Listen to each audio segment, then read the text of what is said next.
বৰাগানৰ যিটো হিনিয়াছ murder incident হৈছিলে চাৰিজন ব্যক্তি মৃত্যু হৈছিলে। চাৰিজন ব্যক্তি, দুগৰাকী মহিলা, দুগৰাকী পুৰুষ। আৰু ইতিমধ্যে আপোনালোকে এই বাতৰি প্ৰকাশ কৰিছে।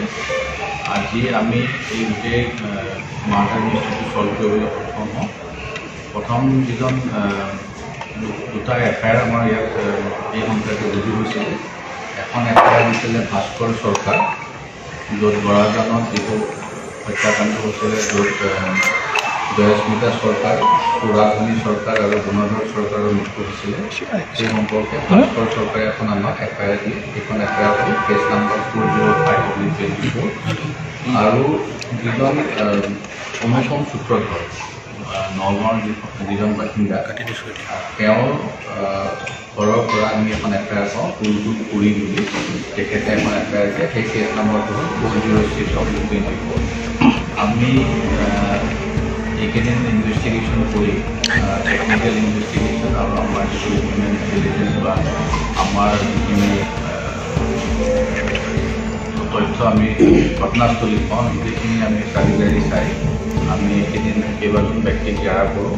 আৰু ঘটনাৰ দিনাখন আমাৰ 7:49 জয়স্মিতা আৰু নৱস্মিতাৰ মাজত কমিউনিকেশ্যন, তাৰ পিছৰ পৰা কমিউনিকেশ্যন নাছিলে। আৰু পুলিচে খবৰ পাইছিলে 8টাৰ ভিতৰত। আমি এটা সন্দেহ কৰিছিলোঁ যে এইখিনি সময়ৰ ভিতৰতে যিটো ঘটনা হৈছে সেইখিনি সময়ৰ ভিতৰতে হোৱা বুলি আমি সন্দেহ কৰিছিলোঁ। কিন্তু আজি যোৱাকালি আমি এটা তথ্য পালোঁ যে 8:12লৈকে কমিউনিকেশ্যনত আছিলে, ইণ্টাৰনেট কমিউনিকেশ্যনত আছিলে জয়স্মিতাৰ মৃত্যুৰ আগতে। আৰু সেইটোৰ ভিত্তিতে আমি যিজন প্ৰথম ব্যক্তি আছিলে অমল চৰকাৰ, তেওঁক আমি জেৰা কৰোঁ। আৰু তেওঁ আমাৰ আগত স্বীকাৰোক্তি দিয়ে যে তেতিয়া তেওঁৰ ঘৰটো এই ঘটনাস্থলীৰ 4টা ঘৰ আঁতৰত। আৰু তেওঁ পিছফালে যেতিয়া পেচাব কৰিবলৈ গৈছিল তেতিয়া তেওঁ শব্দ শুনা পায়, শুনা পায় তেওঁ ঘটনাস্থলীত যায়। আৰু সেই সময়তে তেওঁ প্ৰত্যক্ষ কৰে যে অনুপম সূত্ৰধৰে সুৰাধনী চৰকাৰক কাটি থকা প্ৰত্যক্ষ কৰে। আৰু তেওঁক বচাবলৈ যায় পিছফালৰ পৰা ধৰে, তেওঁকো আঘাত কৰে, তেওঁ ভৰিত অকণমান আঘাত পায়। আৰু তাৰ মাজত হাতাহাতি হয় দুইজনৰ ভিতৰত। আৰু যিখন দা দি হত্যা কৰিছিলে সেইখন দা দিয়ে অমল চৰকাৰে তেওঁকো হত্যা কৰে। তাৰপিছত তেখেতৰ যিখিনি হাতত বা গাত তেজ লাগে সেইখিনি তেওঁ আনি পেলাই পুখুৰীটোত থয়।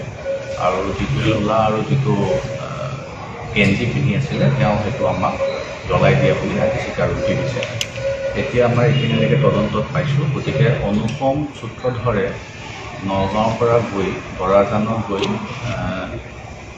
তেওঁ 3জন ব্যক্তিক হত্যা কৰে। হত্যা কৰাৰ সময়তে অমল চৰকাৰে প্ৰত্যক্ষ কৰে আৰু তেওঁ সেই হত্যাকাৰীজনক তাতে অনুপম সূত্ৰধৰক তাতে হত্যা কৰে অমল চৰকাৰে।